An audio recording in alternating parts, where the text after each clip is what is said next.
Good morning, I'm Faye Barker. India's Prime Minister Narendra Modi has warned there will be strong punishments over a deadly train crash in the country's east.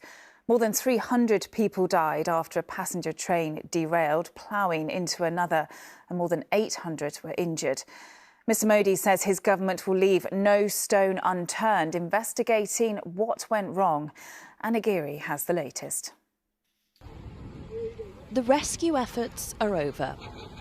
Now authorities clear the mangled wreckage of one of India's deadliest rail accidents in decades. More than 300 killed, hundreds more injured. The country's Prime Minister comforted some of those caught up in the horror. He described the collision as painful and disturbing and told reporters that those responsible should get the harshest punishment and not be spared.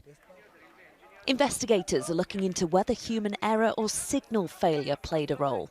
Early assessments suggest a signal was given to the Coromandel Express to enter the main track line, but that signal was later taken off. Reports in India say the train entered another line known as the Loop Line and crashed into a goods train parked there. As disaster unfolded, some passengers made it out. As I stepped out of the toilet, suddenly the train tilted. I lost my balance. People started falling on each other and I was shocked and could not understand what happened. More than 12 million people ride 14,000 trains across India every day. Modernisation of the network has long been promised. A pledge that comes too late for the hundreds of families now forever without loved ones. Anna Giri, ITV News. At least 20 people have been injured overnight in a blast in Dnipro in central Ukraine. The country's President Volodymyr Zelensky shared a video showing rescuers searching the remains of a two-storey building after what's believed to be a Russian airstrike. At least 5 of the victims are children. Explosions have also been heard over the capital Kyiv as Ukraine's air defences intercepted more Russian strikes. Here, Boris Johnson has been warned he could lose public funding for legal advice if he continues to frustrate or undermine the government's position on the COVID-19 inquiry. The former Prime Minister has vowed to release all of his WhatsApp messages from the pandemic directly to the investigation after the Cabinet Office refused to disclose some of the material, saying it was irrelevant.